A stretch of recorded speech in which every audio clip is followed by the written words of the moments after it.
bienvenue chez toi. On est de la famille là en fait. Voilà, Mishpacha. Et c'est un bonheur de toujours partager la Torah, parce que c'est notre arbre de vie à tous, c'est notre oxygène. Et il n'y a rien de mieux que de sentir avec des bénis Israël et mamash, sentir cette proximité avec tous et chacun pour pouvoir se renforcer, créer ce noyau, cette unité, et surtout autour des valeurs fondamentales qui est notre Torah. Permettez, tu peux prendre cette chaise. Je peux faire cette chaise. Écrit là. Un petit changement, non, passe là, voilà. Parfait. Merci beaucoup. Alors, l'idée, la vérité, ce soir, j'étais en train de me dire par où je commence le cours. Ou c'est dans quel. Tu as des idées, mais il faut les regrouper et essayer de trouver une idée qui démarre. Je peux empêcher de dire que, puisqu'on est à la veille de Purim, et qu'on prie tellement tous pour la victoire d'Israël et le bien-être de nos frères, on a tous quelqu'un en Israël, on a tous la famille, on a Léonie Schmat, oui, Eliaou, Ben Aliza, Sarah Fortune, Bat Esther. Alors voilà, on est en plein dans le Purim avec Esther. Aziza Bat Moussouda. Nishmatan Began Eden Elion. Yosef Ben Mesoda, Bezrat Hashem. Avraham Ben Chnina. Chbiba. Mahmoud Ben Jamila. Shlomo Ben Hana. Shlomo Ben Hana. Non, Esther.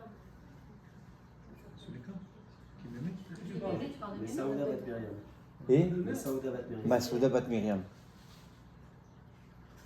Alors il nous chma tous ces voix. Amadi Ben Metim la Chaim. Et fois chez les malins. Chania Raphaël Ben Esther. Yitzhak Ben Abigail. Raphaël. Shalom Ben Urit. Ah oui. Chazak. Yitzhak Ben Abigail. Israël Ben Abigail. Je chaque fois chez moi à tous les malades d'Israël. On est des grands chauds. De toute façon maintenant. Meir Ben Moshe. Maintenant on rentre dans Purim. On va avoir un très grand nafour, vous allez voir. Ce Purim, ça peut être un Purim comme les autres. Mais Ezrat Hashem aura des très grandes choses. Il y a quelques années, je me souviens, quand il y avait Saddam Hussein, il marchait Mosiro, qui avait attaqué avec 39 scouts d'Israël. 2-3 mois avant, j'avais dit à quelqu'un, tu veux voir la guerre, elle va terminer le 13 Adar. Et il m'a dit, allez, arrête. Regardez les annales, le 13 Adar, il a déposé les armes, il a capitulé. Il a levé le drapeau blanc, et puis après on l'a trouvé comme un rat dans une cave, et c'était le 13 Adar. Donc, pourquoi ? Parce qu'en vérité, tous les Haman, tous les monstres de ce monde, ils tombent à Purim.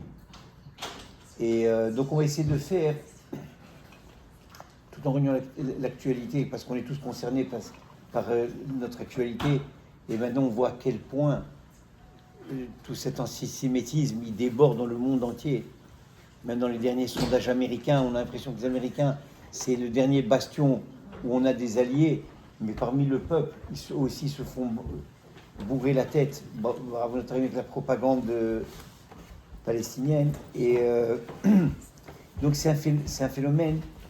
Depuis longtemps, le peuple d'Israël n'a pas été mis à l'épreuve, comme on est actuellement mis à l'épreuve. Mais pour bien comprendre, et comprendre qu'est-ce que nous on a à faire dans toute cette histoire, parce que bon, on n'est pas en Israël, on vit pas le combat sur la première ligne, et pourtant Dieu se sait si on a tellement de jeunes qui sont tombés, encore des otages qui sont pris, combien de sont malades et qui ont été handicapés par cette guerre, et des cas très graves. Bref, c'était vraiment les 500, comme il disait, les 515 derniers jours, où on est au 520e jour de la guerre, je ne sais pas combien, depuis le 7 octobre l'année dernière. On est en train de passer des moments très difficiles. C'est probablement ce qu'on appelle les douleurs de l'enfantement de Mashiach. Parce que c'est clair et net qu'on est en train de vivre des moments uniques dans notre histoire. Et ça va déboucher sur des grandes choses. Maintenant, toute la chokma, c'est pas de rester un spectateur devant tout ça, mais d'agir. Maintenant, nous, qu'est-ce qu'on peut faire ici en Roussares? Comment on doit agir? Alors, pour comprendre ce qu'il faut faire, il faut d'abord comprendre l'origine du problème, la source d'où vient tout ce qui est en train de nous arriver. Et à partir de là, on prendra tous des résolutions qui vont nous aider non seulement personnellement à trouver une certaine harmonie à l'intérieur de nous-mêmes, une certaine quiétude, mais aussi agir et savoir qu'on fait partie de l'histoire. On n'est pas sur le côté, des simples spectateurs, mais au contraire, on est partie prenante. Et l'histoire de Pourim, elle est extrêmement caractéristique de tout ça, parce que ça semblait, dans l'histoire de Pourim, vous la connaissez tous, c'est une intrigue politique, romancière. Il n'y a pas une seule fois le nom de Dieu dans la Megillah. On ne mentionne rien du tout. Il n'y a rien de, entre guillemets, miraculeux, spirituel. C'est comme un soap opera à la télé. On te montre, celui est tombé amoureux de celle-là, l'autre elle a été pendue, il a fait une nouvelle femme, elle est rentrée, il a fait ci, il a fait ça. C'est quelqu'un qui lit l'histoire, donner ça à quelqu'un d'extérieur de l'histoire, il dit ouais, c'est une autre histoire de roi et de princesse et de montée au pouvoir, de chute de pouvoir. Rien, il n'y a rien qui peut nous faire dire, et pourtant, c'est la seule fête que nos Chachamim nous dit va durer à la fin des temps. C'est pas qu'il n'y aura plus Pessah, Shavuot, Sukkot, les fêtes de la Torah, mais ces fêtes paraîtront comme une bougie devant un soleil. C'est-à-dire, ils seront là, mais tout à fait banal à la limite. Pourquoi ? Parce que Pourim va briller tellement fort et va être tellement plus grand que toutes ces fêtes que les autres fêtes paraîtront comme une bougie devant un soleil. Pourquoi nos familles prennent cette idée ? Pour dire qu'en vérité, celui qui comprend bien ce qui s'est passé à Pourim, c'est non seulement l'histoire de notre vie, les plus grandes réparations sont faites là-bas. Hier soir, je suis resté écouter un cours de 1h30 du Rav Forman. Alvaï, que j'aurais pu vous le reprendre ce soir, mais c'était mind-blowing parce qu'il te montre, à travers plusieurs générations, combien de réparations entre les tribus de Yosef et Binyamin versus les tribus de Yehuda, les enfants de Rachel, les enfants de Léa, que toute l'histoire, c'est cette guerre fratricide qu'il y a eu entre les frères, et que ensuite tout ça est revenu à différents moments dans l'histoire, et que le moment culminant de la réparation, ça a été Pourim. Mais tout ça, c'est en filigrane et très inaperçu. Il faut vraiment des Chachamim qui viennent et qui nous fassent pointer du doigt tous les détails. Bon, un autre jour on fera ce cours. En tout cas, moi j'ai été enchanté hier soir d'écouter ce cours. Et on voit que donc Pourim, c'est le dénouement de beaucoup d'histoires, mais c'est aussi notre point de départ à nous pour comprendre que Hachem, le but essentiel de notre existence, écoutez bien ce que je veux dire, le but essentiel de nous, c'est de révéler Hachem dans notre dimension. On est tous, Shlochim la Makom, on est tous des envoyés d'Hachem dans ce monde. On est tous plus que des envoyés. On est une extension d'Akadosh Baruch Hu dans ce monde. Le Zohar il dit Kucha Berechu, Oraita Israël Radhu. Akadosh Baruch Hu, la Torah et le peuple d'Israël, c'est la même chose, c'est la même unité. C'est pas il y a Dieu, il y a la Torah et il y a Israël. Non. Le Zohar il dit ces trois éléments, c'est une même unité. Ce sont comme un diamant avec trois façades et tu peux le voir de n'importe quel côté, mais c'est le même diamant. C'est-à-dire qu'en vérité, nous, le peuple d'Israël, toutes les âmes d'Israël, on n'est rien d'autre qu'une extension d'Akadosh Baruch Hu dans ce monde. C'est pour ça que le peuple d'Israël dans son entièreté, il est appelé Knesset Israël, la Shekhinah. La Shekhinah veut dire la présence de Dieu. On est la présence de Dieu dans ce monde. Ça veut dire que notre rôle à nous, c'est d'établir la présence d'Hachem dans ce monde, de révéler qu'il y a Hachem. Et quelle plus belle histoire que Pourim pour faire ça, parce que justement, dans l'histoire de Pourim, le nom d'Akadosh Baruch Hu n'apparaît pas, et c'est pour te montrer que c'est notre rôle, à nous, à Esther, à Mordechai, toute cette intrigue romantique, géopolitique, qui va faire en sorte que, à travers les écrans de ce monde, à travers les voilements de ce monde, justement, qu'est-ce qu'il vient faire Mordechai ? Il vient te montrer qu'il y a un seul patron, un seul maître, un seul créateur, un seul faiseur de l'histoire, c'est Akadosh Baruch Hu. Et qu'il n'y a qu'une seule adresse dans ta vie, c'est Hachem. Ne cherche pas 30 000 adresses, il y en a une. Akadosh Baruch Hu. Et celui qui comprend ça, après sa vie elle change, sa perception elle change. Parce que avec le réflexe d'un homme, il tombe malade, aïe aïe aïe, vite le médecin, le spécialiste. Il y a un problème légal, l'avocat. Il a un souci avec les impôts, le fiscaliste. C'est normal, on a tous ces réflexes. C'est vrai, ça c'est les moyens humains par lesquels on va passer. Mais d'abord et avant tout, l'adresse principale, c'est Akadosh Baruch Hu. J'ai rencontré une femme qui est de Mogador. Elle habite toujours à Ville-Saint-Laurent. Elle s'appelle Madame Lévy. Elle est presque centenaire, mais elle a toute sa tête, des NRA. Tu rentres chez elle, tous les photos de Sadikim. Et en grand, Rabbi Haim Pinto, elle est de Mogador, ça va de soi, noblesse oblige. La belle-mère. Hein, la belle-mère. Alors, qu'est-ce qu'elle m'a dit, cette Madame Lévy? Elle m'a dit, nous, à Mogador, c'est pas compliqué. Avant d'aller voir le médecin, avant d'aller voir l'avocat, n'importe quoi, qu'est-ce que c'est? D'abord, Sherbi Moshe Aaron Pinto, le père de Rabbi David Pinto. C'était lui le maître, le tzaddik de la ville. D'abord, ils allaient le voir, ils prenaient la bracha, après, ils allaient faire ce qu'ils avaient à faire.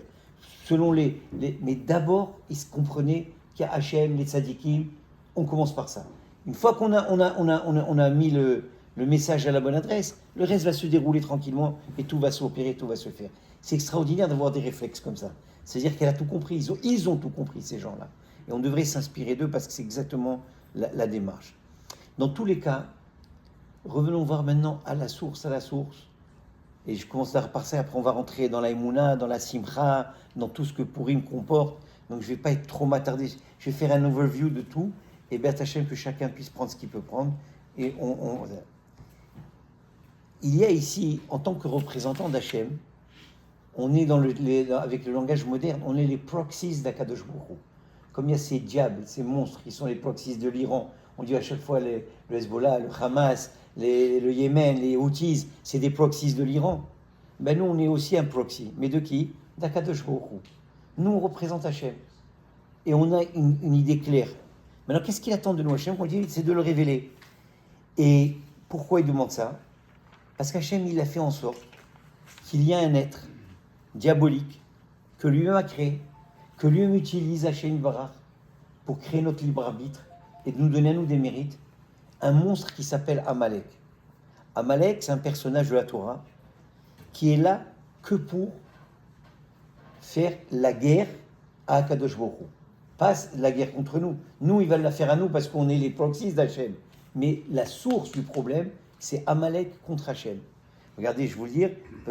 Il dit comme ça, à la fin de la paracha Béchalach, le pasouk, je ne vais pas trop prendre la tête avec les psukim, il dit, Vomer, qui y a dans le Kessia, et je vais dire en français, Hachem, il dit, car la main est sur le trône de Dieu, Hachem entretient une guerre contre Amalek, écoutez bien les mots, Hachem entretient une guerre contre Amalek de génération en génération.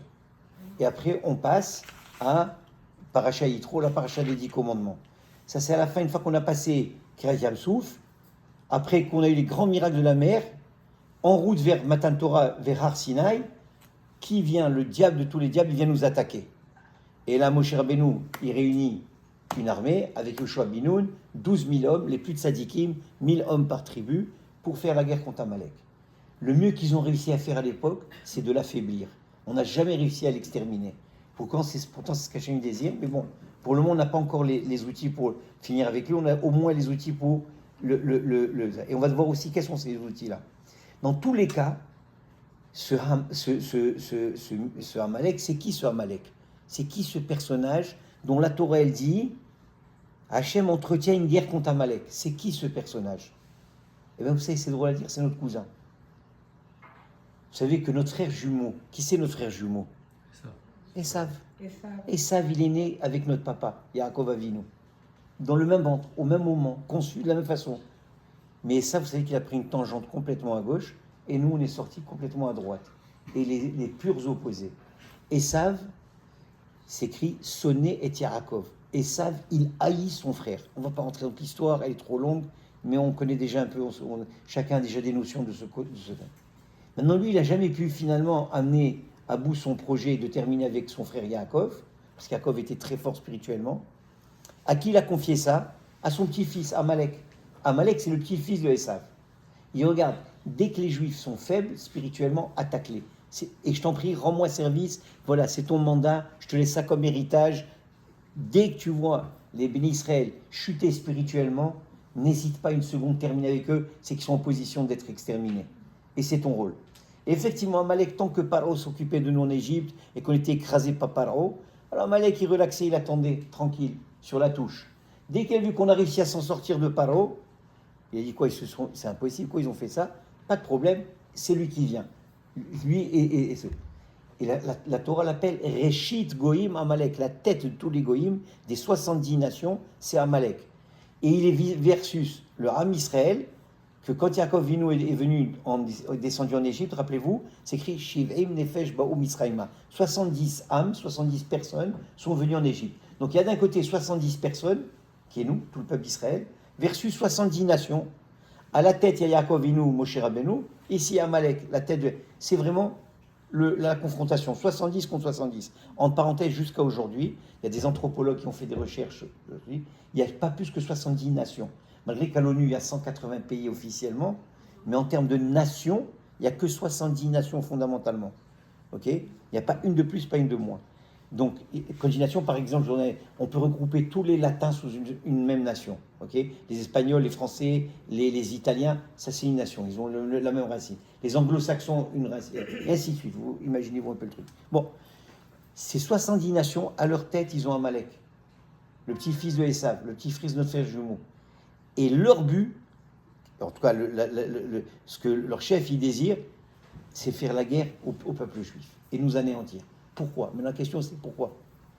Mais il a été créé pour ça. Il a été créé pour ça. Pour forcer à ce qu'on puisse mener un combat, mais quoi, non-stop contre lui, parce que, et je veux le résumer en un mot simple, c'est comme vous ouvrez un jeu, le mode d'emploi. Vous savez, quand on achète un jeu, il y a un mode d'emploi, c'est quoi le name of the game? C'est très simple. Il y a deux équipes qui s'affrontent, une équipe qui s'appelle le peuple d'Israël, qui est là pour dévoiler Hachem, pour montrer qu'il y a un patron, qu'il y a un faiseur de l'histoire. Et il y a une équipe qui est là pour voiler Hachem, pour montrer qu'il n'y a rien, que tout est hasard, qu'il n'y a pas de providence divine, il n'y a pas de créateur, qu'il n'y a personne qui est derrière le projet. Et tu as donc deux équipes, l'équipe du voilement et l'équipe du dévoilement. Il faut croire que l'équipe du voilement, elle a un petit plus sur nous. Elle commence bien, elle, parce que le mot Olam, dès qu'Hachem a créé le monde, Olam, le mot Olam, qui veut dire le monde, c'est la même racine que le mot Elem.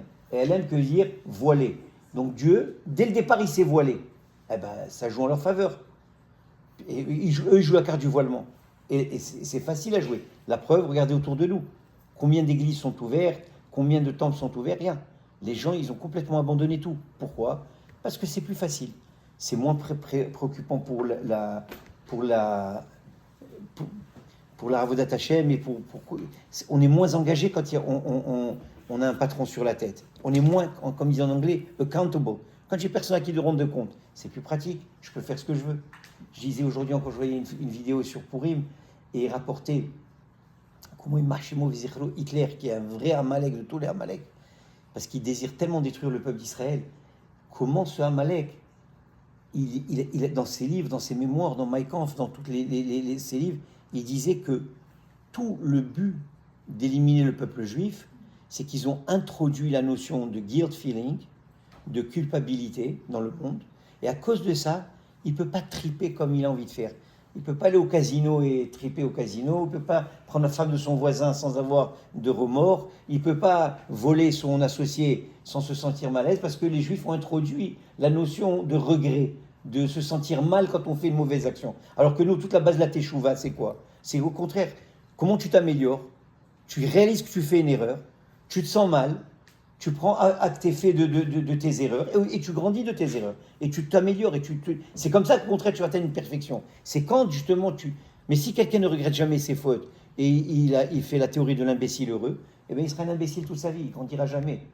Mais lui, c'est ce qu'il voulait. Il a dit, je veux tuer les Juifs parce qu'ils ont inventé un concept, il faut enlever ce concept du monde. C'est-à-dire free for all, voilà ce qu'il veut. C'est chill, pas de responsabilité, on s'éclate, et c'est le Club Med pour tout le monde, à longueur de journée. Mais ça ne marche pas. On ne peut pas construire un monde comme ça. Il n'y a rien qui va tenir comme ça. Alors lui, c'est ça. Alors maintenant, lui, il vient avec ça. Tous les Haman de toutes les générations viennent avec ça. Tous les Amalek des générations viennent avec ça. Et tout le temps, eux, c'est quoi? Leur première proie, c'est qui? C'est le peuple juif. On est les party poopers de tous ces goyim. Je ne vais pas dire le gros mot, on les embête. On les embête. On est là à chaque fois à leur rappeler l'ordre et à la morale. Vous le voyez très bien que c'est la réalité. On est le pays le plus blâmé à l'ONU. Est-ce que c'est normal? Est-ce qu'il y a une logique dans ça? L'Iran n'a pas été blâmé une seule fois pour quoi que ce soit, alors que c'est un pays complètement débile. Débile. Aujourd'hui, je voyais des vidéos, qu'est-ce qu'ils font en Syrie? Pas une seule condamnation. Il y a des fausses communes, ils font des fausses, ils les tuent comme des cafards. Personne ne parle. Israël, il éternue, condamnation à l'ONU. Attends, j'ai éternué. Dis-moi la brioute. Non, tu es condamné parce que tu as éternué. On connaît toutes ces fausses accusations. Le sang dans les matzot, chaque génération est invente des trucs, à chaque fois on nous accuse de tout. Pourquoi? Parce qu'on est dérangeant. On dérange l'humanité. On dérange les gens qui veulent s'éclater et faire rien que selon leur plaisir et leur immoralité et leur truc. Alors évidemment, ça. Et qu'est-ce qu'il dit à Kadosh Baruch Hu? Il dit, mes enfants, je ne peux pas construire un monde avec ça. Vous allez me représenter et vous allez leur faire savoir qu'il y a un Dieu, qu'il y a une loi, qu'il y a des responsabilités, qu'il y a des comptes à rendre et que ce n'est pas Hefker. Ce monde, il n'est pas laissé à lui-même. Bereshit, le premier mot de la Torah, Bereshit, c'est les mêmes lettres que Rosh Baït. Il y a une tête dans cette maison. Rosh Baït, c'est le mot Bereshit, c'est-à-dire il y a quelqu'un qui dirige. Ne crois pas que ce monde, il est laissé au hasard. Et c'est la théorie du Big Bang, la théorie de la sélection naturelle, ou c'est la théorie... C'est faux tout ça. Il y a un patron, il y a un feu. Alors évidemment, maintenant, on va se retrouver constamment de génération. On va le dire bientôt. Jeudi soir, c'est Pourim. Dans un mois, c'est Pessah. Après Pourim, c'est le 15 au 15. Qu'est-ce qu'on va dire à Pessah? Bechol Dor Vador, dans chaque génération. Balechaloteno, il y a encore un qui se lève et qui vient pour nous éliminer. Génération au sens biblique, c'est 25 ans. Tous les 25 ans, il y a un diable qui va se lever et qui va essayer de nous éliminer. Il y a 25 ans, c'était Saddam Hussein. 25 ans, Saddam Hussein, c'était Nasser. Avant lui, c'était Hitler. Après Hitler, c'était... Remontez, tous les 25 ans, tiens, un monstre qui s'appelle Amalek, qui prend différentes désignations et qui cherche à nous éliminer. Regardez, vous savez, nous, on ne voit pas trop la propagande arabe. Je ne sais pas si vous prenez le temps de regarder des vidéos arabes qui sont diffusées dans le monde arabe. Pas ce qui est diffusé sur les réseaux américains ou français. Mais vous êtes qu'une idée du niveau de haine à Dbah Lehoud toute la journée. C'est Dbah Lehoud toute la journée. Ils montent, ils crient, ils hurlent. Et des milliers de gens qui répètent. Et ils trouvent un juif, ils le décapitent en 3 secondes tellement ils sont remontés la tête. Ils ont une haine viscérale contre nous. Mais c'est pas possible. Combien tu peux être brainwash? Combien? Arrête le Ils ont fermé toutes les routes parce qu'il y avait un défilé de ces connards de trucs. Et la mort à Israël. On veut. C'était horrible. Ils ont tout fermé. Toute la rue Sainte-Catherine était. Mais il faut pas. C'est vrai, bien sûr. Et ça va continuer jusqu'à la vie du Mashiach. Ça va pas s'arrêter. Et il faut pas s'inquiéter de ça. C'est des images que nos ancêtres ont vécues. C'est des scènes que nos ancêtres ont vécues et qui vont être de génération en génération. Maintenant, toute la leçon, c'est quoi? Qu'est-ce qu'on fait avec ça? C'est quoi notre rôle? Et je vais accélérer, je ne veux pas trop m'étendre. Ce que je voulais vous présenter, c'est ce personnage diabolique qui s'appelle Amalek. Maintenant, Amalek, le passou qui est écrit là-bas, c'est, écoutez bien, on va le déterminer, on va aller très vite, et on va voir quelles sont ses caractéristiques, qu'est-ce qu'il cherche à faire. Une fois qu'on a compris ce qu'il cherche à faire, ben nous, c'est ce qu'on a à faire à notre tour, ok? Le passou, comment il dit là-bas? Il dit, qui est ce mal personnifié, et qui vise donc le trône d'Akadosh Baruch Hu lui-même. Et c'est ça l'idée que la main d'Hachem est sur le trône. Et il dit, c'est la guerre contre Amalek de génération en génération, la guerre. Et là-bas, Rachid dit, la main d'Akadosh Baruch Hu est dressée pour jurer par son trône qu'il y aurait une guerre unienne contre Amalek éternellement. Très bien. Maintenant, qu'est-ce que Amalek il essaie d'introduire dans le monde? Alors, il y a un petit mot qui nous explique tout, toute sa démarche. C'est écrit, Vika Echa Baderer. Il est venu, il t'a rencontré en chemin. Il est venu à ta rencontre. Qu'est-ce que ça veut dire, il est venu à ta rencontre? Alors, nos amis sont d'Oresh ce mot. Alors, il est venu pour nous attaquer. Alors, le mot qui dit là, il est venu à ta rencontre. Mais le mot karecha, veut dire, en vérité, ça vient du mot micré. C'est la même racine que le mot micré. Lui, son travail, c'est d'introduire la notion de hasard.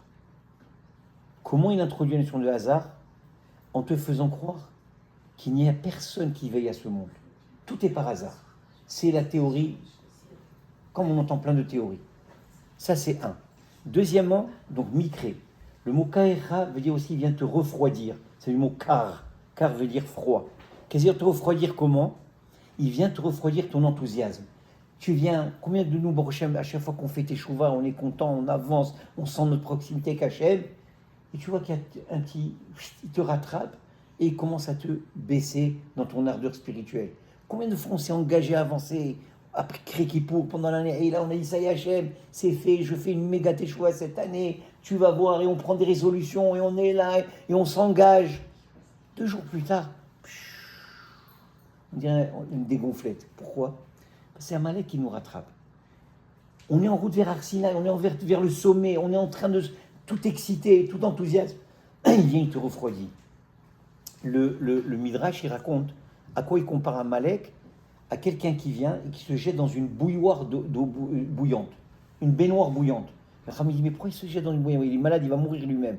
C'est pas grave. Il te dit, moi, en se me jetant dans cette bouilloire, je vais faire au moins une chose, c'est baisser la température de cette bouilloire, de cette baignoire bouillante. Au moins, je vais baisser la température. Je veux baisser la température, l'ardeur spirituelle des Bnei Israël, l'enthousiasme qu'ils ont. Je veux le rabaisser un peu. Ça, c'est ma victoire. Regardez Hamas. Regardez le Hamas. C'est qui crie tout ça, la victoire. Allez faire un sondage chez Hamas, Hezbollah. Eux, ils ont gagné. Mais tu es un peu... Non, drôle de la tête. Qu'est-ce que tu as gagné? Tout est en ruine. Tout est en ruine. Comment ça peut te venir en tête de proclamer la victoire? Mais ils sont convaincus qu'ils ont gagné. Eh bien, ils ont raison. Parce que dans leur grille d'analyse, c'est quoi leur grille d'analyse? Eux, la victoire, c'est pas tuer Israël. Parce qu'ils n'arriveront jamais contre nous. Eux, c'est rien que de nous casser un peu dans notre ardeur, de nous faire sentir la peur. Dès qu'ils ont senti qu'ils ont entre nous des peurs, des angoisses, et qu'il y en a qui ont décroché et qui ont fait, ça c'est leur victoire. C'est pour ça qu'ils créent la victoire. Pas parce que c'est une victoire absolue dans le sens normal du terme. Dans leur grille d'analyse, ça s'appelle une victoire. Parce que c'est ça le rôle. Le rôle, c'est de te refroidir et de t'angoisser et de te rentrer des peurs à l'intérieur. Ça y est, avec ça, il est bon. Et troisième chose, moi, ça, on n'a pas besoin de trop élaborer, c'est de faire, et c'est en relation avec tout le reste, c'est faire la débauche sexuelle à l'homme. Le mot karecha, qui veut dire du mot keri, qui vient de la débauche. Je ne vais pas entrer dans les détails, mais cette débauche spirituelle, malheureusement, c'est elle qui entraîne ensuite tous les doutes qui rentrent dans notre esprit. Le début de tous les problèmes de l'humanité, et particulièrement du peuple juif, c'est quand malheureusement, on ne tient pas au sommet de notre essence. C'est quoi? La Torah te dit Kedoshim tiyu ki kadoshani.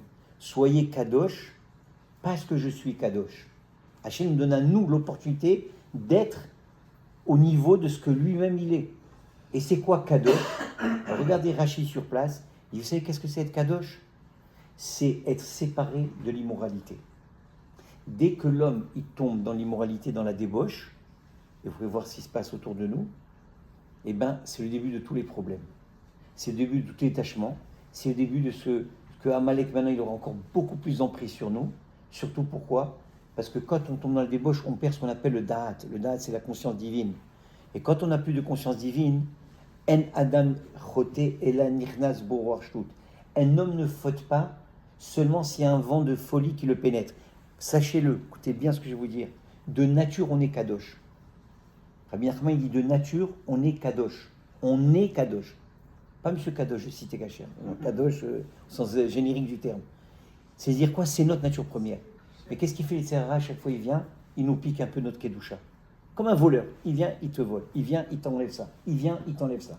Et à un moment donné, tu te rends compte, mais où sont tous les trucs? Alors, heureusement, il y a Kippour, il y a Selichot de Elul, on fait Teshuvah. Et Teshuvah, c'est ramène. Ramène toute ma kedusha perdue. Ramène tous mes acquis. Ramène-moi tout ce que j'ai perdu.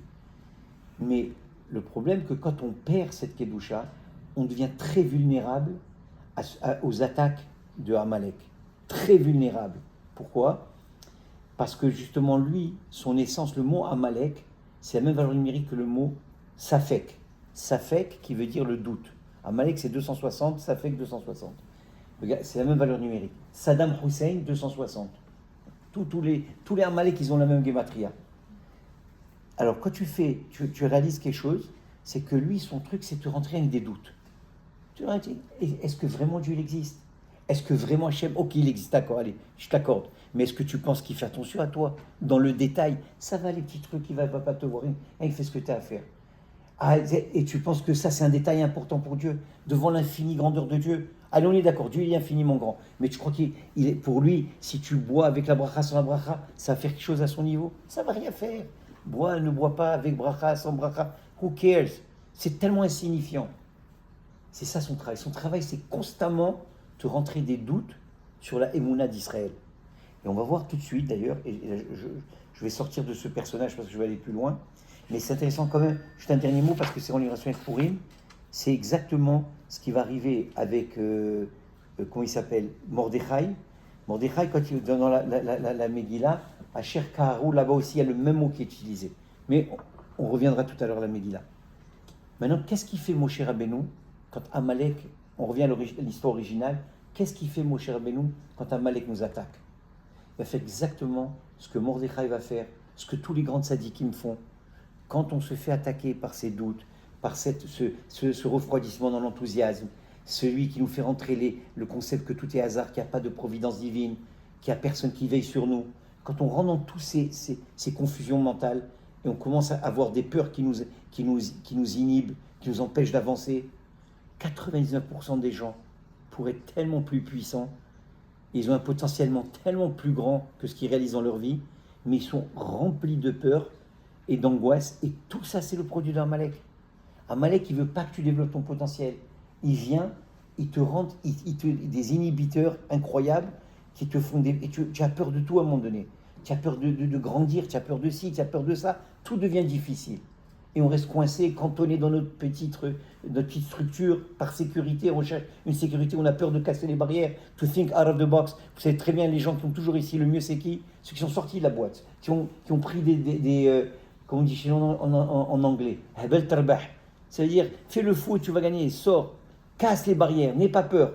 Mais qui c'est qui nous rattrape toujours? Non, sécurité matérielle, voilà, on reste au Québec, il y a la carte soleil. Si tu es en Israël, il n'y a peut-être pas le régime de sécurité médicale qui est ici au Québec. Qu'est-ce qu'il fait Amalek? Il veut toujours te garder dans ton étroitesse. Comme ça, il te contrôle mieux. Il sait comment t'attraper. Pas grave, casse, va. La Torah t'a dit, c'est Eretz Israël. Travaille pour monter en Eretz Israël. N'aie pas peur. C'est Hachem, au contraire, Hachem, il dit 10 fois plus Mashgar en Israël qu'au Canada. Bon, tout ça, il y a des millions d'exemples. On ne va pas rentrer dans chacun, ça serait interminable. Le réflexe de Moshe Rabbeinu, qu'est-ce qu'il fait? Il monte avec son frère Aaron, il monte avec Hur, et les deux, Veyahi Yadav Be'emuna, et ses mains étaient étendues Emuna. Dès qu'Amalek attaquait, eux ils montaient, ils priaient. Je ne rentre pas dans tous les détails, c'est très long, chaque détail est important, mais on va rester avec la grande photo. Moshe Rabbeinu nous enseigne déjà, sache que comment tu t'en sors de ce diable et de ce monstre, réfugie-toi dans la prière, reconnecte à Hachem dans la tfila. C'est ça, la emuna. Et Yadav Be'emuna, Onkelos, celui qui traduit la Torah en araméen, il dit Pirshan Bitzlo. Il avait les mains étendues en prière. Prière et emuna, c'est la même chose. On prie parce qu'on a emuna, et plus on prie, et plus on reçoit la emuna, et plus on a l'emuna, et plus on prie. Donc ce sont deux notions qui fonctionnent ensemble en boucle et qui une nourrit l'autre. La emuna et la tfila sont deux notions identiques qui se nourrissent l'une de l'autre. Et donc, Moshe Rabbeinu vient nous donner tout de suite le secret, comment se battre avec cet ennemi implacable qui s'appelle Amalek, qui s'appelle Saddam Hussein, qui s'appelle Khamenei, qui s'appelle Hitler, c'est la tfila. La prière, c'est l'arme utile qui va nous permettre de ne pas tomber dans les pièges de ce diable. Et sortir de croire qu'il n'y a personne qui y veille, qu'il y a au contraire Hachem dans tous les moindres détails. Et on connaît tellement d'histoires et de miracles qui sont arrivés. Et même si des fois tu es acculé au mur et tu crois que c'est la fin, t'inquiète. Même si une épée elle est sur ton cou, ne cède pas au doute. Continue à mettre ta confiance en Kadosh Baruch Hu. Continue à prier. Tout le secret, c'est la tfila. Tfila, ça vient du mot palil. Palil veut dire connecté. Connecte-toi avec Hachem, reste connecté. La Torah, elle te connecte à Hachem, la prière te connecte à Hachem, les mitzvot, le mot mitzvah, il vient du mot tsevet. Tsevet veut dire faire équipe avec Hachem. Dès que tu fais équipe avec Hachem, que ce soit en Torah, en tfila, en bonnes actions, automatiquement, tu es connecté avec la source de vie. Ce qu'on appelle Chaya Chaim, que je vous est appelé le vivant des vivants. C'est la source de vie, c'est la source de toute notre lumière et notre bracha. Et il faut constamment se connecter. On ne peut recevoir de lumière que quand on est connecté à la centrale. La centrale de toutes les centrales, c'est Akadosh Baruch Hu. C'est la seule adresse. C'est de lui que tout dépend. Et ce qu'Akadosh Baruch Hu, il veut à chaque fois, dans toutes ces épreuves qu'il nous donne, c'est de revenir à la bonne adresse. C'est comme le GPS. Qu'est-ce qu'il fait un GPS? GPS, c'est God Positioning Service. Qu'est-ce qu'il fait? Tu t'éloignes de la trajectoire, recalculating, tac, tac, tac, tac, il te remet sur la droite. C'est exactement ce qu'Hachem fait avec nous. On a une destination, on a une journey, on est tous dans ce monde avec une mission dans ce monde. Chacun d'entre nous a sa mission. Et voilà qu'est-ce qu'il fait les Tzara? Qu'est-ce qu'il fait Amalek? Le doute, il nous enlève notre enthousiasme, il nous enlève notre envie de... et commence à nous faire dévier. Et là, on se retrouve d'un coup au Club Med. Attends une seconde, je t'ai supposé trouver ta midrash, je me trouve au Club Med. Il y a un petit problème d'adresse ici. Alors, ok, sachez qu'il n'y a pas de problème, mon fils. On va faire un recalculating. Je vais te ramener sur le truc. C'est pas que le Club Med est mauvais. Si tu vas là-bas pour rendre des forces et retourner au Beth Midrash, c'est bon. Mais si c'est pour rester là-bas, c'est un problème. Ok? Toute l'idée à chaque fois, c'est la kavana qu'on a dans la tête. Mais dans tous les cas, à Kadosh Baruch Hu, qu'est-ce qu'il veut de nous? C'est qu'on réussisse notre mission, chacun dans ce monde, qu'on réussisse notre raison d'être. Et qu'est-ce qu'on est? On a le zérout, nous les enfants d'Israël, de le représenter. C'est magique ce que c'est. On est chacun une ambassade d'Akadosh Baruch Hu dans ce monde.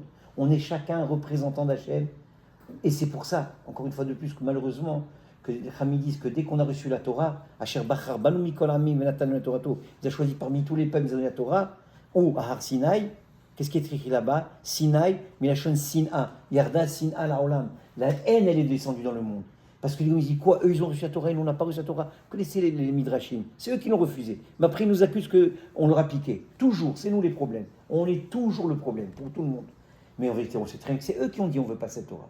Et maintenant, ils nous accusent. Non, on s'en fout de ce qu'ils disent. Nous, ce qu'on doit faire, ramasse la Torah, étudie la Torah, fais-en, approprie-la, et diffuse cette Torah. Pratique-la, diffuse-la. Et tu vas voir, comme dit le Baal Shem Tov, un peu de lumière repousse beaucoup de ténèbres. Ne crois pas que tu as besoin de venir et d'être Superman, super-héros pour arrêter tout ça. Non.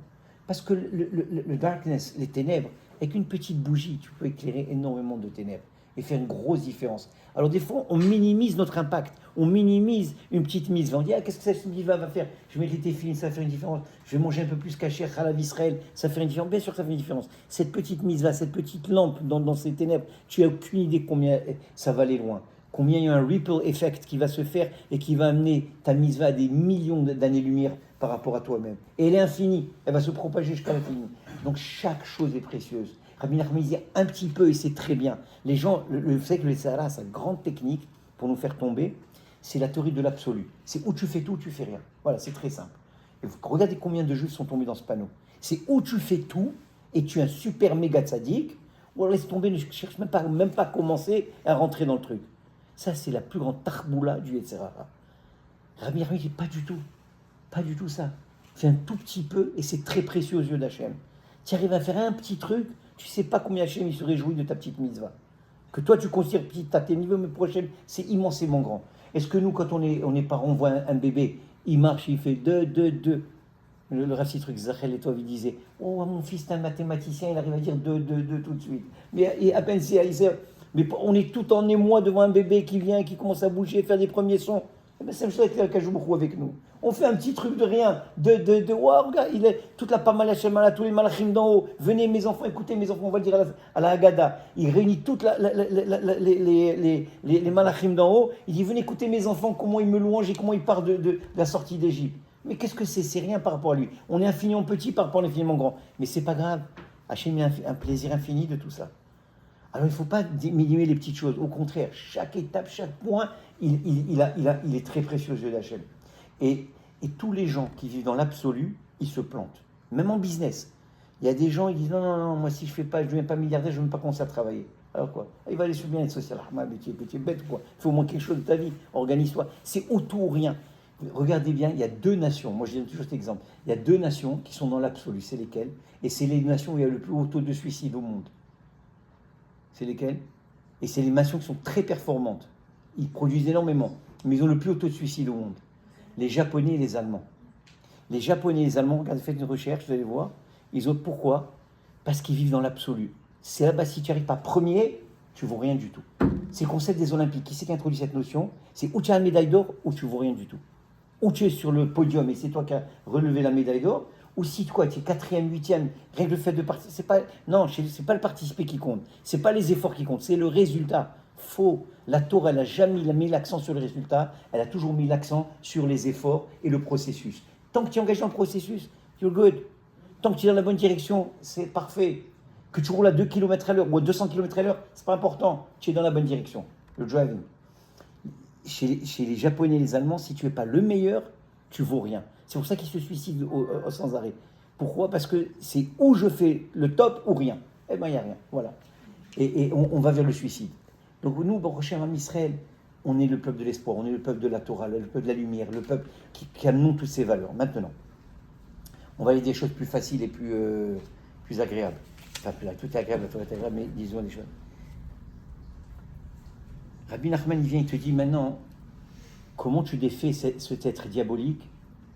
C'est la Emouna, le Koach Emouna. À travers la Emouna, Emouna veut dire fidélité. Rester fidèle à Hachem contre tout et malgré tout. C'est ce qu'on dit tous les matins, Rabba Emouna Techa, grand état Emouna Hachem. On dit Hachem, grand état Emouna. Quel Emouna? Grand état fidélité. Hachem, c'est l'être le plus loyal qui soit. C'est l'être de la fidélité par excellence. Lui, il est fidèle, lui, il est loyal, lui, il est au poste, et il sera toujours au poste. Jamais il manquera de rendez-vous avec nous. Il sera toujours là pour nous. Il ne s'endort jamais. Lo Yanum Velo Ishan Shomer Israël. Le gardien d'Israël ne somnole jamais. Il nous surveille. Il est haut sur nous. Il fait attention à nous. La question, c'est est-ce que nous, on est loyal? Est-ce que nous, on est fidèle à Hachem? Est-ce que nous, on tient notre part du deal avec lui? Ça, c'est ce qu'on doit se poser la question. Mais dans tous les cas, quand on dit la Emouna, c'est l'anti-Amalek, c'est l'anti-Hazar, c'est l'anti tout ce qu'on a expliqué qui était Amalek, alors évidemment, il faut cultiver cette Emouna. Et quel est, et là, je commence le cours maintenant, alors on commence le cours, quel est le baromètre de la Emouna? Comment on sait si on a de la Emouna ou pas? D'après vous, je pose la question. Hazar. Ouais. Il faut garder un Morel, Paul, hein. Il ne faut pas qu'il se sauve. On a besoin de lui aussi ici. La Simcha. Vous savez que Rabbi Nachman, chaque fois qu'il donne un concept, il donne aussi ce qu'on appelle le baromètre de ce concept. Tu as besoin de savoir, de tester combien j'ai des Mouna. Parce qu'on a tous les Mouna. Maintenant, chacun des différents degrés des Mouna. Ben, la Mouna, si tu veux savoir combien tu as des Mouna, regarde combien tu as de Simcha. Parce que la Simcha, c'est plus qu'une émotion simple. La Simcha, c'est un statement, c'est un choix. On fait un choix d'être heureux. Quand il dit, je suis déprimé. Ben, il a fait le choix d'être déprimé. Mais non, c'est que les circonstances, c'est pas vrai. C'est un choix. Être heureux ou déprimé, c'est un choix. C'est activer un libre arbitre. On est tous des êtres libres et on peut choisir. Même si, moi j'ai connu des gens, même ils ont quoi? Tout perdu, ils n'ont jamais rien eu. Mais Arachir, c'est qui le riche? Sa mère Pechelko, celui qui est heureux de son sort. Quel que soit son sort, ça c'est le vrai riche. C'est celui qui est heureux de son sort, c'est-à-dire il est heureux. Quel que soit son sort, il est heureux. Ça s'appelle un riche chez nous. Et la Simcha, donc, c'est le prototype, c'est le symbole de la Emouna. C'est pour ça, maintenant, vous allez voir à Purim, quand le mois d'Adar rentre, notre ennemi juré, c'est qui? C'est Haman, c'est Amalek, c'est celui qui rentre les doutes, celui qui veut nous refroidir, celui qui vient nous angoisser, c'est l'anti-Emouna, l'anti-Ashgacha Pratit. Viens, le secret, c'est quoi? Si tu veux être libéré maintenant, et tu veux sortir des griffes de ce monstre, eh bien, tu vas redoubler de Simcha. Mais les choses vont mal, regarde, on est là, regarde ce qui nous arrive, laisse tomber. Ce que tes yeux regardent, c'est ce que toi tu comprends, c'est pas nécessairement la vérité fondamentale, c'est pas la réalité absolue. C'est ça que je vais refaire ce qu'il a fait. Hachem, il a son plan. Laisse-toi bercer par la providence divine. Ne cherche pas à contrôler. Le grand problème de l'être humain, c'est toujours le désir de contrôler. On veut tout contrôler. Et quand on perd le contrôle, on panique et on commence à... Au contraire, les tzadikim, leur grandeur, c'est quoi? C'est de laisser Hachem diriger. C'est Mina Shamaim, Gamzo le Tova. Ça aussi, c'est pour le bien. Akol Beshgacha Prati. Celui qui a cette attitude, non seulement d'abord il est heureux, il reste zen, il reste équilibré, il attire vers lui que des énergies positives, parce que quand on est Bessimra, on n'attire que le positif vers nous. Et il y en a d'autres, ils se plaignent toute la journée. Oh my God, qu'est-ce qui va arriver? C'est fini, c'est foutu. Le Harizal, il dit, Bessimcha, c'est les mêmes lettres que Machashava. Vous voyez le mot Machashava, c'est les mêmes lettres que Bessimcha. C'est-à-dire, si tu as une pensée positive, tu vas attirer le positif. On est comme un aimant. Notre cerveau, c'est comme un aimant. Pense bien, tout ira bien, disait le Rabbi Lubavitch. Il le dit en yiddish, mais on va le dire en français. C'est quand tu penses bien, tu attires le bien vers toi.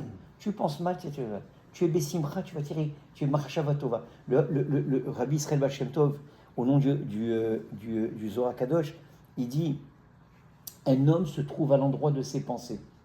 Vous savez où est-ce qu'on est maintenant? Celui qui écoute le cours maintenant, il est dans le cours. Mais je suis sûr qu'il y en a un ou deux qui ont leurs pensées ailleurs. Ils pensent peut-être au match de basket de demain, ce qui va arriver aussi. J'invente. C'est quand quelqu'un peut être présent physiquement, mais que sa pensée elle est ailleurs, alors en vérité, il est ailleurs. Il n'est pas là. Il est peut-être là physiquement, mais il est ailleurs. On est tous à l'endroit de nos pensées.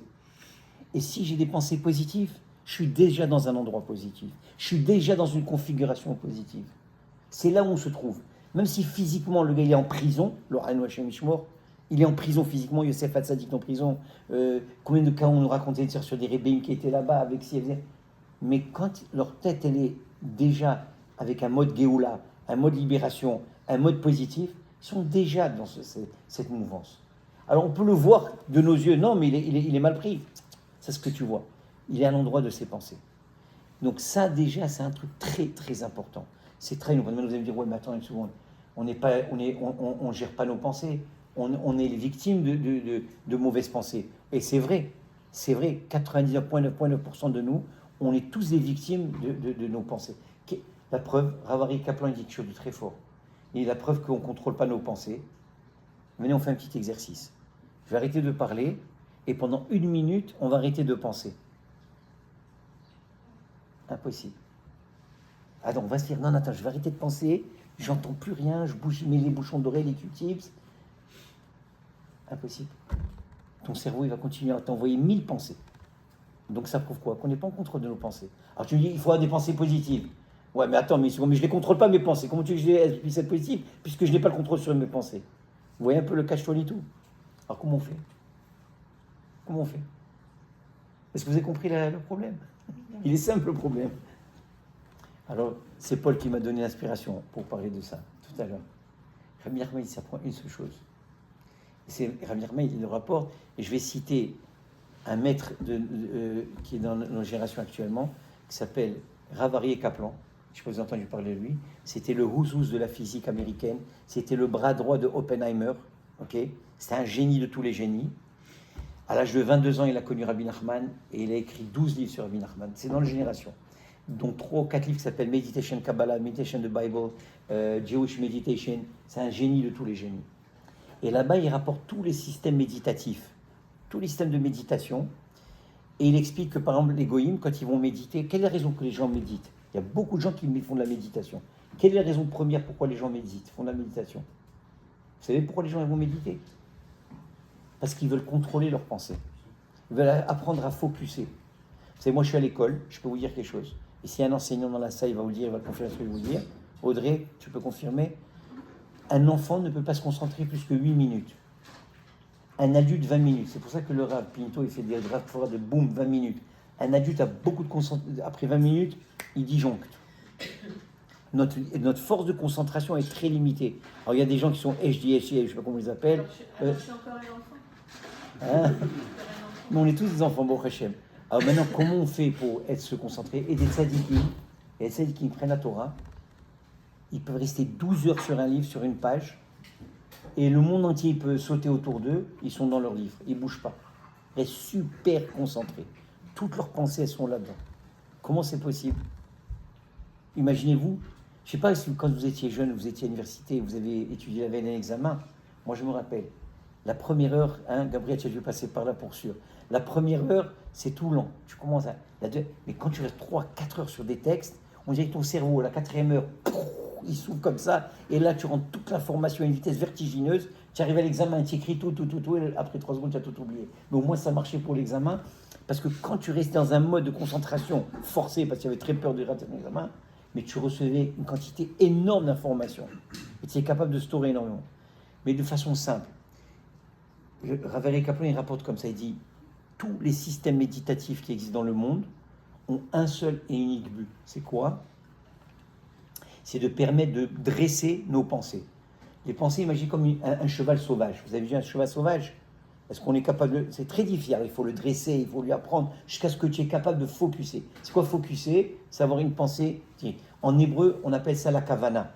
Quand on prie, on dit... Vous avez vu les gens prier à la synagogue? Moi, je m'inclus dans cela. Lip service. Hop, tu sais même pas si tu as fait ta armida ou pas. Attends, pourtant tu étais supposé parler avec Dieu pendant 10 minutes. Rien. C'est passé comme une lettre à la poste. Rien du tout. On voit qu'on est très... Alors aujourd'hui, avec ça, welcome to the world of distraction. Plus que jamais, on est dans la distraction totale. Alors maintenant, si à l'époque on réfléchit 8 minutes, maintenant peut-être 2 minutes à cause de ça. C'est très rapide, alors maintenant on rentre dans un mode. Le cerveau vient dans toutes les directions, ça s'appelle le maboule. On est dans une confusion mentale énorme. Quel est le secret? Alors c'est la méditation. Alors qu'est-ce que la méditation? Je vous donne un exemple. Chez les hindous, chez les chinois, chez les taoïstes, les trucs, ils font ce qu'on appelle des mantras. Ils prennent un texte et ils le répètent 2000 fois. Dans la Kabbalah, aussi c'est la même chose. Léolam, Baruch Adonai, Léolam, Amen, Amen, 45 fois. Et je répète. Après, Lev, Tahor, Baral, Elokim, Veloach, Nachon, Vishkibi. Je le répète 12 fois. Et ainsi, on répète des psukim et des psukim et des psukim pour habituer notre cerveau à prendre la forme du truc. D'accord? Rabbi Nachman dit qu'il y a quelque chose de beaucoup plus grand, de beaucoup plus universel, de beaucoup plus puissant. C'est pas de méditer sur des paroles externes, c'est de méditer sur tes propres paroles à toi. Et avec ça, tu es sûr d'aller plus loin et plus haut que tout le monde. Et Rav Aryeh Kaplan, qui a étudié tous les systèmes méditatifs, et là je vous invite à lire ses livres, vous allez comprendre de quoi je parle, il dit, Rabbi Nachman a ramené quelque chose qui avait été oublié, des chemins qui avaient été fermés, il a rénové, il n'a pas innové, il a rénové, il a réouvert des chemins de nos patriarches, qui étaient quoi? L'Aïd Bodé doute. Que quand tu te déconnectes de ce monde pour aller dans un champ, sous tes couvertures, dans ta voiture, et tu parles avec Hachem, cette isolation et ça, c'est la plus haute forme de méditation qui puisse exister au monde. Et la beauté de cette méditation, non seulement elle est la plus puissante, mais la plus universelle, parce que tout le monde peut la faire. C'est pas quelque chose qui est... Regardez, nos grands-mères, c'était les championnes de cette méditation. Sur la mezouza, la madame Voilà, mezouza, exactement. Et ça, non seulement c'est plus universel, mais c'est plus accessible que tout. C'est-à-dire, on n'a pas besoin d'être un kabbaliste qui connaît les permutations du Kevavke avec Elokim, Mamona, et tatata, patata, et tu fais toutes les combinaisons. C'est ça qu'ils font les Mekoubalim. Les Mekoubalim, c'est les rois, ce qu'on appelle les Kavanot. Kavanot, la chaîne Kivun. Kivun veut dire pour créer un focus. Kivun veut dire une direction. Les Kavanot, c'est ça les Kavanot. Il y a des Sefer à Kavanot. Rendez les des Mekoubalim, moi j'ai pris avec eux plusieurs fois.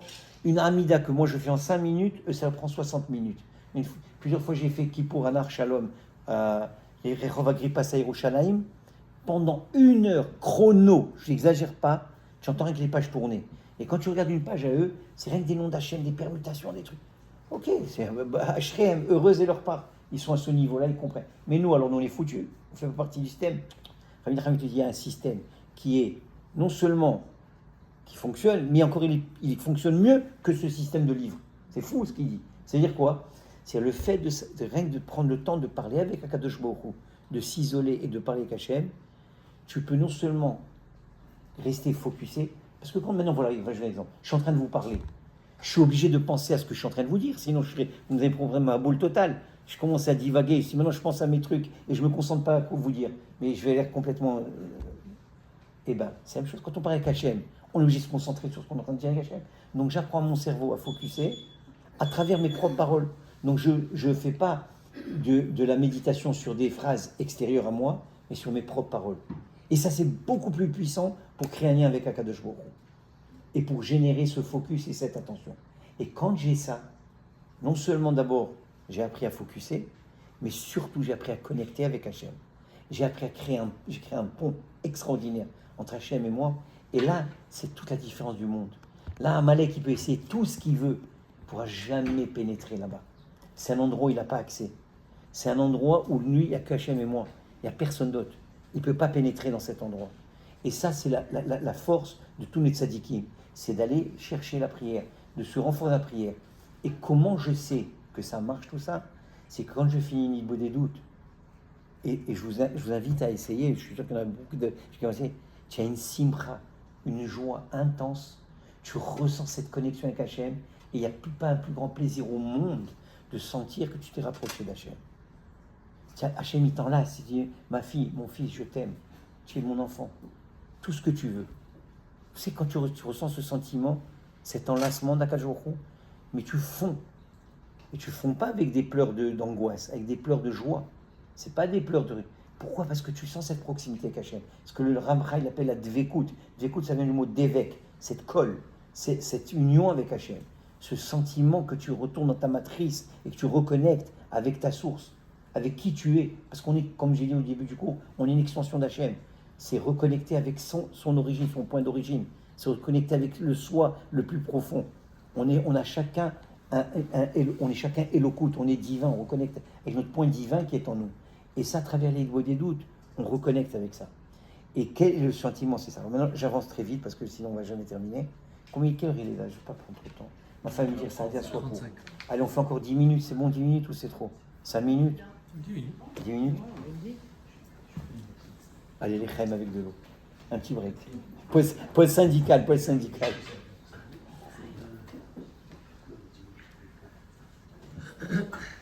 En parenthèse, si vous avez des questions, mais n'hésitez pas. S'il y a des choses que vous voulez poser sur ce qu'on discute, on en parle. Maintenant, on va focuser sur la simcha, ok?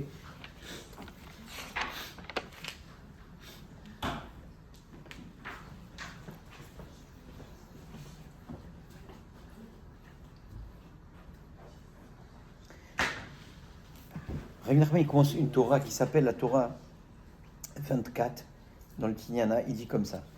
Mitzvah Gedola Liot Besimcha Tamid. C'est une mitzvah. C'est un commandement d'être toujours joyeux.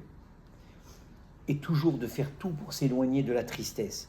Il a dit, il n'y a rien d'autre, il n'y a aucune forme d'impureté spirituelle plus grande que la tristesse. La tristesse, c'est la plus grande forme d'impureté mentale. Dans le langage de la Torah, c'est le mort. Le mort, c'est la plus grande forme, ce qu'on appelle Avatuma, c'est le met. Vous savez, les Kohanim ne rentrent pas dans un cimetière, les Kohanim sont kadosh de nature, donc le mort.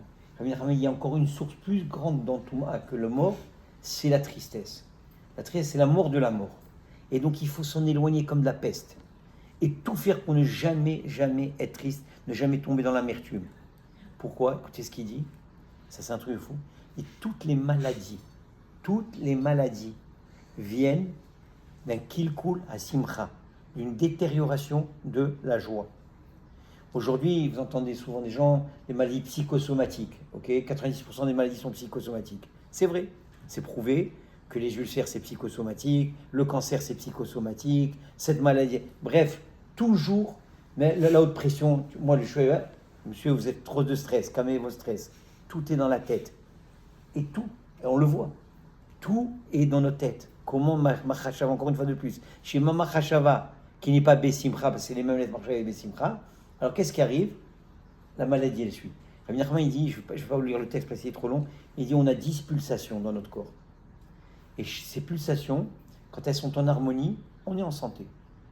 Et dès que ces 10 pulsations ne sont plus en harmonie, c'est la maladie, elle commence. C'est-à-dire il y a un déséquilibre qui se crée. Donc qu'est-ce qui fait en sorte que ces pulsations soient en harmonie? Vous avez déjà vu un orchestre. Moi, je ne suis pas du tout dans le monde de la musique, mais ceux qui connaissent la musique, ils vont mieux comprendre ce que je dis. Il y a ce qu'on appelle un métronome. Vous savez, il y a un petit appareil qui tout le monde suit pour suivre le beat, que tout le monde soit en harmonie. Ou dans les grands orchestres, le chef d'orchestre avec ses 2 baguettes là-bas, comme Louis de Funès. Avec les 2. C'est combien je sais de la musique. Et il y a toujours donc quelqu'un qui vient et qui harmonise, que tout le monde joue la bonne pièce musicale. Le batteur, le guitariste, le saxophoniste, le machin. Comme ça, tout est en harmonie et il y a une belle mélodie qui sort de tout ça, oui. Imaginez maintenant si chacun il joue n'importe comment, je t'arrache les oreilles, oui. Eh bien, il dirait bien, c'est ça. Vous savez qu'est-ce qui est le métronome, le chef d'orchestre du corps? C'est la simcha. Tant qu'il y a de la joie, toutes tes pulsations sont en harmonie. Dès qu'on sort de la joie, on devient triste, pour n'importe quelle raison. Et le rôle de Amalek, c'est nous rendre tristes et nous faire peur et nous angoisser, nous envoyer toutes les mauvaises nouvelles, nous faire croire qu'Hachem il n'est plus là, qu'il ne te regarde plus, tu es un vaurien, tu as péché, tu es voué pour l'enfer. Chazvé shalom. Ça, c'est du cinéma, tout ça. C'est du vent. Au contraire, sors tout ça, évacue tout ça. Renforce-toi dans tes pensées positives. Renforce-toi dans l'amour infini d'Hachem. Le pouvoir de la Teshuvah, le pouvoir, combien Hachem il t'aime, combien tu es précieux à ses yeux, combien tu es la prunelle de ses yeux. Il n'y a que toi, il n'a de regard que pour toi. Retrouve ta simcha, tu vas voir que ta maladie va disparaître. Parce que tu vas remettre toutes tes pulsations en ordre. Toutes les maladies, et Rabbi Nachman, il ne joue pas avec les mots, mais il dit bien, Kol chola'ad aba'in al adam, kulam, ba'im rak me kilkul la simcha. Il dit, toutes les maladies viennent du kilkul la simcha. Aujourd'hui, en science truc, on parle de 90% des maladies d'origine psychosomatique. Rabbi Nachman dit, c'est pas 90, c'est 100%. Toutes les maladies. On a parlé tout à l'heure de parler à son corps, de parler à ses organes, de montrer. Il y a tout un travail à faire. Tout ça, pourquoi je vous dis, je passe sur toutes les preuves, c'est que la simcha, encore une fois de plus, c'est un canal qui nous permet de nous connecter avec les mondes supérieurs. La simcha, c'est le canal qui va amener tout certains flux divins, qui va créer une harmonie entre la neshama et le corps. Et on voit très bien que quand on est sorti d'Égypte, qu'est-ce qui a marqué le pasuk Yeshaya? Ki besimcha tetzeu. Vous êtes sortis parce que vous étiez joyeux. Alors c'est-à-dire ki besimcha tetzeu, l'Égypte, vous savez qu'est-ce que c'est l'Égypte? On va le dire encore dans la Gada dans un mois. Kol echatzirot kishiu beasmo yatsam mitraim. Chacun doit se voir comme si lui-même il sort d'Égypte. C'est-à-dire, nos frères te disent, attention, on n'est pas encore sorti d'Égypte. L'Égypte, il y a 3335 ans qui représente la Torah, c'est pour ça qu'on recommence Pessah tous les ans. C'est pas une vieille histoire, c'est ton histoire d'aujourd'hui. Tu es encore dans ton Égypte, tu es encore dans tes Metzarim. Mitzraïm, c'est la chaîne Metzarim. Tu es encore dans ton étroitesse. Tu es encore avec un paro qui t'attrape la tête et qui te fait esclave de ce que il veut que tu crois. Et de toutes les peurs qui t'ont rentré, de tous les traumas, de toutes les angoisses. Sors de ce paro, sors de ton Égypte, casse ces barrières. Ah ouais, tu vois, c'est bien beau, c'est facile à dire. Easy to say, so difficult to do. Et tu sais comment? Ce que le Navi t'a dit, qui besimcha tetzeu, sors et avec la joie. La joie, elle va casser ces barrières. La simcha, elle est pour rester toutes les xérotes. La joie, elle casse tout. Elle casse toutes les barrières. Mais tu vas construire la joie avec la emuna, avec la tfila. C'est ça tout le truc. C'est-à-dire que quand tu te réfugies dans la emuna et tu regardez le passage, qu'est-ce qu'il dit? David Amer, il dit Emanti kadaber. J'ai cru parce que je parle. Je parle à qui? Je parle avec Hachem. Tu parles avec Hachem, tu rentres dans l'Imouna, tu rentres dans l'Imouna, tu rentres dans la Simcha, tu rentres dans l'Imitra, tu casses tes barrières pour sortir de ton Égypte et de tes limites personnelles, et après de sky is the limit dans la réussite de ta vie et de ton potentiel et dans l'expression de ton potentiel. Et après tu vas rouler vers Arsinaï, tu reçois la Torah, après tu vas rentrer en Israël, tu vas rentrer dans le plus haut niveau. Tu vois que tout est devant toi, mais sors. Comment? Ki besimcha tetzeu. C'est la joie. C'est pour ça que le mois d'Adar, on dit Marbim Messimcha. Tu sais pourquoi? Parce que le mois Nissan, il va suivre. Le mois Nissan, il arrive. Le mois Nissan, c'est le mois de la Géoula. Même la nature, elle va se libérer. Les fleurs, les bourgeons, tout va sortir. Tu sais comment tout ça, ça sort? Parce qu'un mois avant, on est Bessimcha. Parce que tout le mois d'Adar, on met tellement d'accent sur la Simcha. Et Rabbi Rahim te dit, si tu n'arrives pas à trouver la Simcha naturellement, et les Sarah, il est encore en train de t'attaquer, eh bien, fais ce qu'on appelle Shtut de Gdusha. Fais le clown. Si un film de Louis de Funès, il va te faire rire, il va te mettre Bessimcha, il va pas mettre Louis de Funès, Rabbi Jacob. Regarde-le. Et regarde-le là pour la 200e fois. Moi, je l'ai vu, je ne sais pas combien de fois. J'adore ce film. Alors, tu regardes autant de fois que tu veux. Mets-toi à rire. Casse l'amorosité. Casse ne laisse jamais s'installer en toi les mauvaises pensées, les pensées négatives, les pensées qui vont te drainer vers le bas. Jamais, jamais. Alors, tu vas me dire, oh, mais c'est impossible, je ne peux pas contrôler mes pensées. Je ne suis pas encore arrivé au niveau de méditation dont on a parlé tout à l'heure. Je ne suis pas encore arrivé. Il y a un truc très simple. Un homme, il ne peut pas penser à deux choses à la fois. On a une tête comme un entonnoir. Vous savez, un entonnoir? Qu'est-ce qu'il fait l'entonnoir? Il laisse passer goutte par goutte. Eh bien, c'est la même chose. Ton cerveau, il laisse passer une pensée par une pensée. Tu as une mauvaise pensée? C'est pas compliqué. Ne te bats pas avec les mauvaises pensées. Rien que laisse passer. Chasse-la. Tu as une mauvaise pensée? Chasse-la avec une bonne pensée. Ramène une bonne pensée. Il y a encore une mauvaise qui vient? Ramène une bonne pensée. Une mauvaise, une bonne. Jusqu'à que tu vas éclater les mauvaises pensées. Et tu vas rester dans un mode positif. C'est-à-dire, il y a des trucs pour s'en sortir. Il y a toujours une manière de positiver sa vie. Et comme ils disent en anglais, j'adore cette expression, perception is reality. Tu crées ta réalité. Tu crées ta réalité. C'est toi, elle est entre tes mains. Tu vois bien, tout ira bien. Tu vois mal, tout ira mal.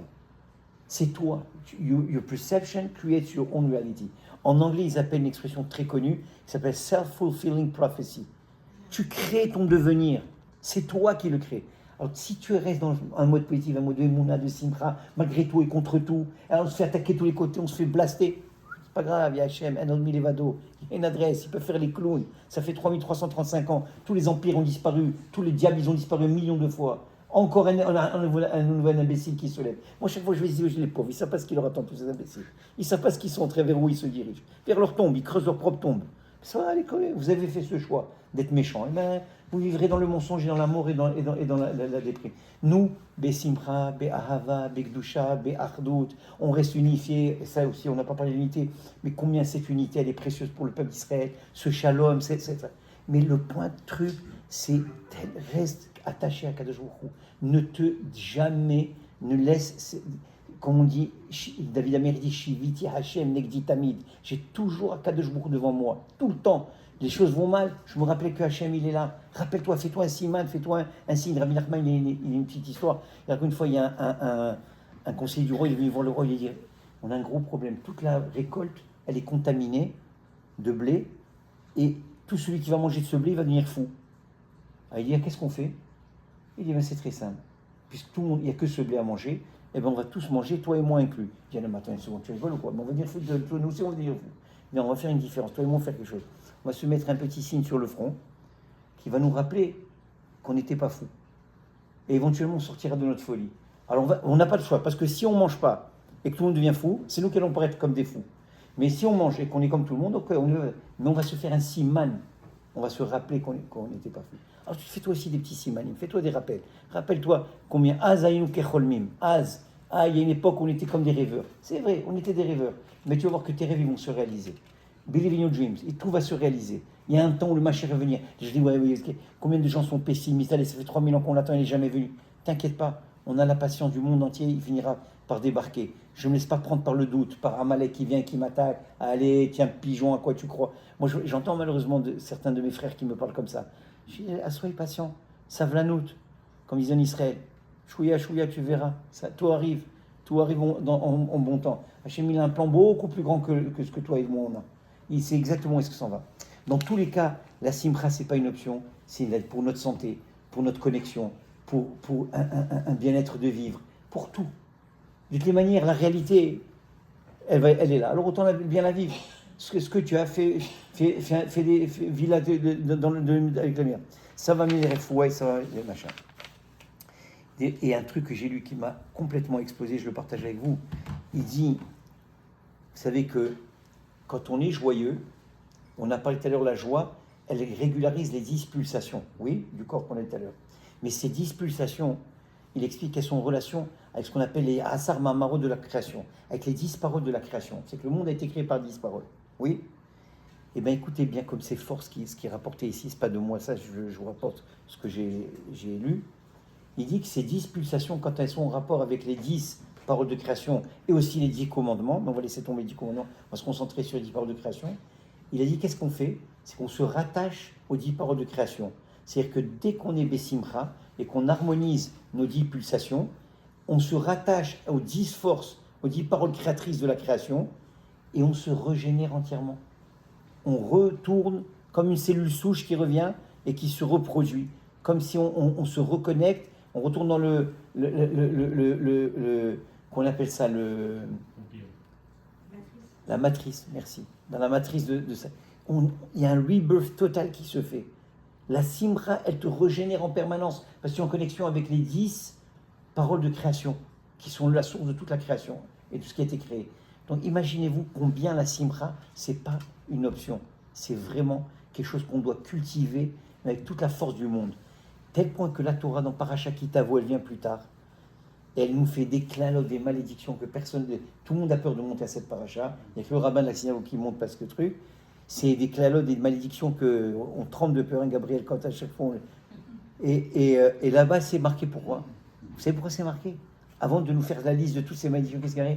Tachat lo avat Hashem besimcha. Parce que vous n'avez pas servi Hashem dans la joie.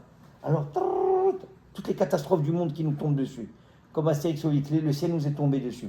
Mais attends une seconde. C'est pas écrit parce que tu n'as pas fait les mitzvot. Parce que tu n'as pas fait les mitzvot dans la joie. Est-ce que vous avez vu un employé que tu peux exiger, le gars il traîne dans le shipping, et tu dis non, regarde, non seulement tu vas monter toutes ces boîtes, mais tu dois chanter quand tu fais les boîtes, et tu dois être bessimra quand tu mets les boîtes. Après il dit, mais dis-moi, t'es malade ou quoi?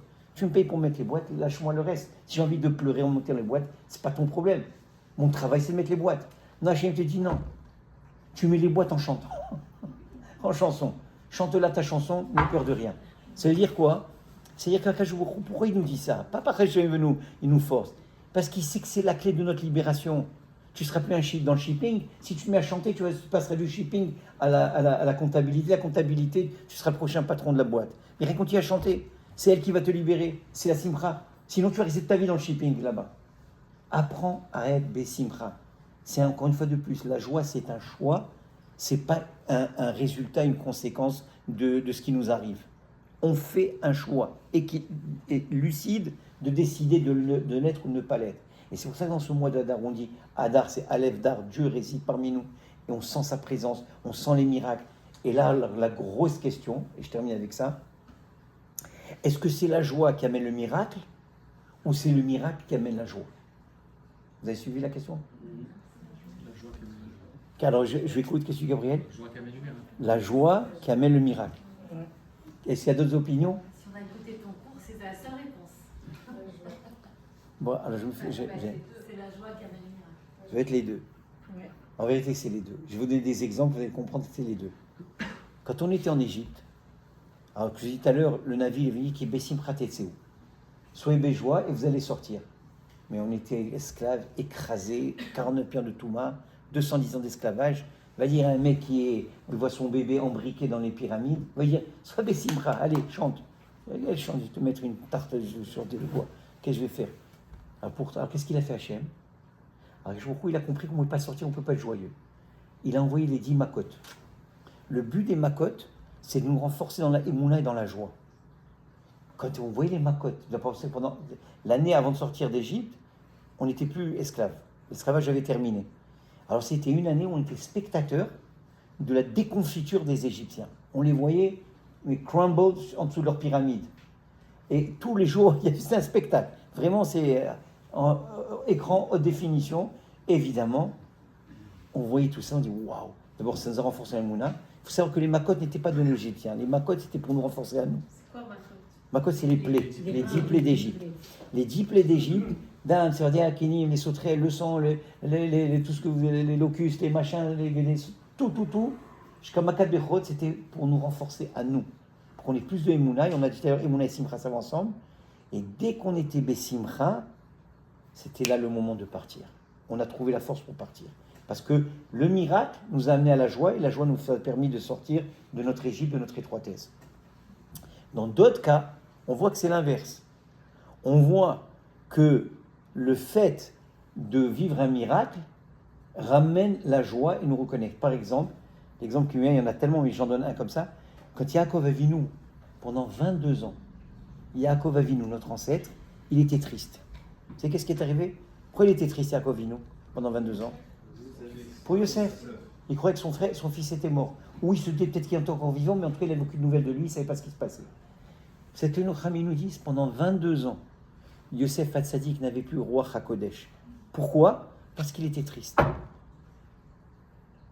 De là, on apprend quoi? Que quand quelqu'un est triste, et on le sait très bien, on le vit tous les jours, quand on est triste, on n'a aucune clarté d'esprit, on n'a aucune clarté mentale, tout est confus. La seule chose qui nous reste à faire, c'est d'allumer la télévision et manger des pop-corn et grossir comme ça. Voilà. On est déprimé, on est angoissé, on n'a plus rien à faire. On ne sait plus. Et quelqu'un te demande un conseil, tu ne sais plus ni de la droite ni de la gauche. Tu ne sais plus quoi faire, ni où investir, qui parler, comment agir, comment faire le chinour, comment faire mon shalom bayit. Rien. Notre esprit est complètement confus. On n'a plus de clarté d'esprit parce qu'on n'a pas de simcha. C'est encore plus que ça. Ça, c'est une preuve de Yaakov Avinu qu'on a. Parce que dès que sa petite fille Servatacher, elle est venue, la commence à lui chanter, elle a mis Bessimcha, tout de suite, va Techiru Choshe Yaakov. Le roi HaKodesh Yaakov, il est revenu. Donc on voit de là clairement que d'où il a récupéré le miracle du roi HaKodesh, il est venu de la Simcha que sa petite fille lui a donnée. Donc ici, c'est la Simcha qui a donné le roi HaKodesh. Maintenant, on voit que même les prophètes d'Israël, Echeskel, Eshayahu Hanavi, Yirmiyahu Hanavi, Ovadia, Amos, tous les fameux prophètes qu'on a dans la Torah, vous savez qu'il y avait des écoles de prophètes. Mais à la fin de la journée, ils allaient voir les Kohanim et les Lévim au Beth Amikdash. Il y avait un coin, il y avait un orchestre en bonne et due forme qui jouait de la musique, mais quoi? Une top musique. Et les prophètes, ils écoutaient cette musique, ils rentraient en transe. Et dès qu'ils rentraient en transe, ils rentraient dans un état prophétique. Impossible de rentrer dans un état prophétique si d'abord tu passais pas par la musique. La musique était le canal de la prophétie.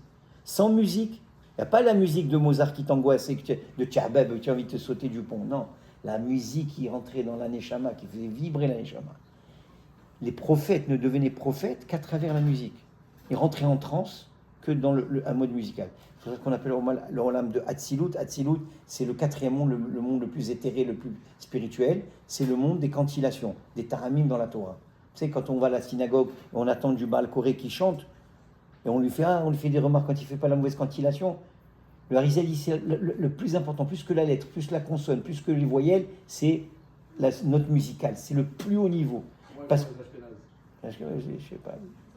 Je ne vais pas les juger, je reste dans mon truc. Nous, on sait chanter. Regarde, écoute Gabriel, la voix qu'il a quand il te chante. C'est une mélodie, c'est la mélodie du bonheur.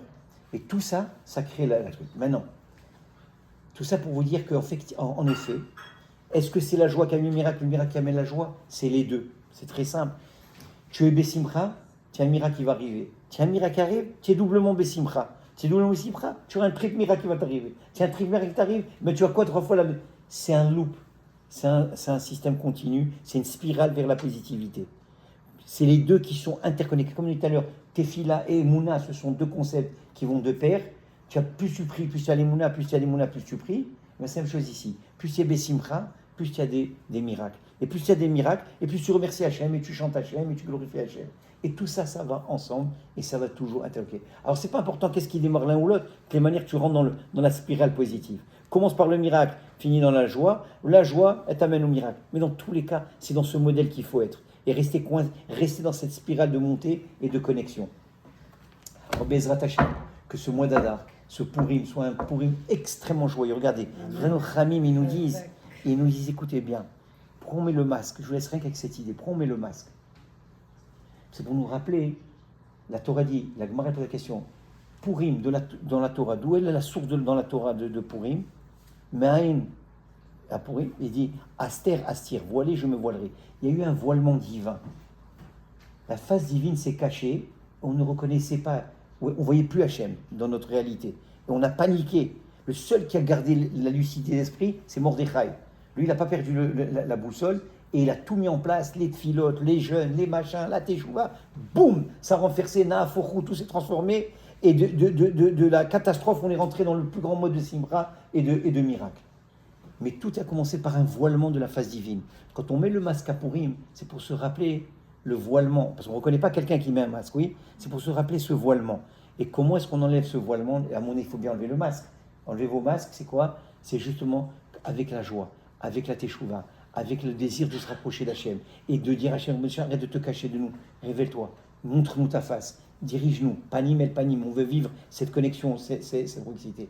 Mais tout ça, ça se fait avec tout dans la pensée.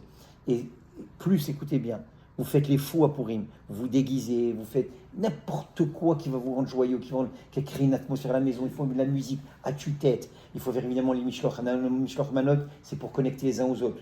Les Mishloch Manot, et attention, il faut des Mishloch Manot à des gens qui ne nous aiment pas à des gens qui nous aiment.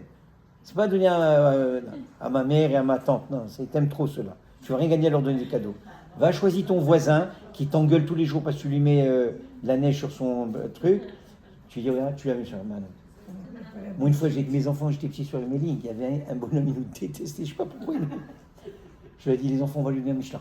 Non, papa, tu es fou, il va nous escalter, il va nous tuer. Je lui ai dit, vous inquiétez pas. Venez, je suis avec vous, on va lui donner Michelin Ramanot. Pour eux, c'était comme, mais papa, tu as perdu la tête.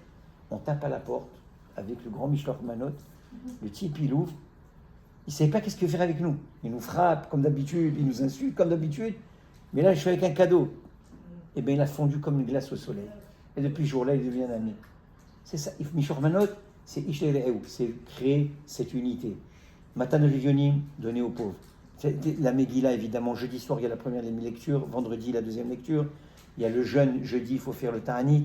D'ailleurs, aujourd'hui, c'est très in dans le health science de faire un Ta'anit. Donc, c'est santé. Alors, c'est bon de jeûner. Et évidemment, la tzedaka, et le mishté, faire un grand mishté. Toute la journée de vendredi, faire le mishté. Mais surtout la joie, surtout. Il faut être dans une joie totale. Et je vous promets, si vous avez des soucis, quels qu'ils soient, de Parnassa, de Shalom Bayit, de Chinuch Yeladim, de n'importe quoi, plus vous allez être joyeux, et plus ça sera une démonstration de votre émouna que vous remettez entièrement entre les mains d'Hachem, et qu'il n'y a qu'une seule et unique adresse à Kadosh Baruch Hu, Nahafochu, tout va se transformer. Ce que vous voyez comme une impossibilité va devenir une possibilité. Ce que vous voyez comme un emprisonnement va devenir une libération. Ce que vous voyez comme quelque chose qui était impossible, les dés étaient lancés. C'est pas comme occasion, faites vos jeux, rien ne va plus. Mais ici, c'est faites vos jeux, tout va aller très bien. Tout va réussir. Rien qu'une chose. Et comme dirait Birman, tu trouves, stimule la joie. Rappelle-toi des chansons qui te mettent des simcha. Mets-toi quelque chose, mais fais. Rentre dans un mode de simcha et tout va se transformer. Béat Hashem, pour tout le peuple d'Israël, vous allez voir, c'est le Purim, on va avoir des choses spéciales. Béat Hashem. Baruch Adonai Leolam, Amen ve Amen.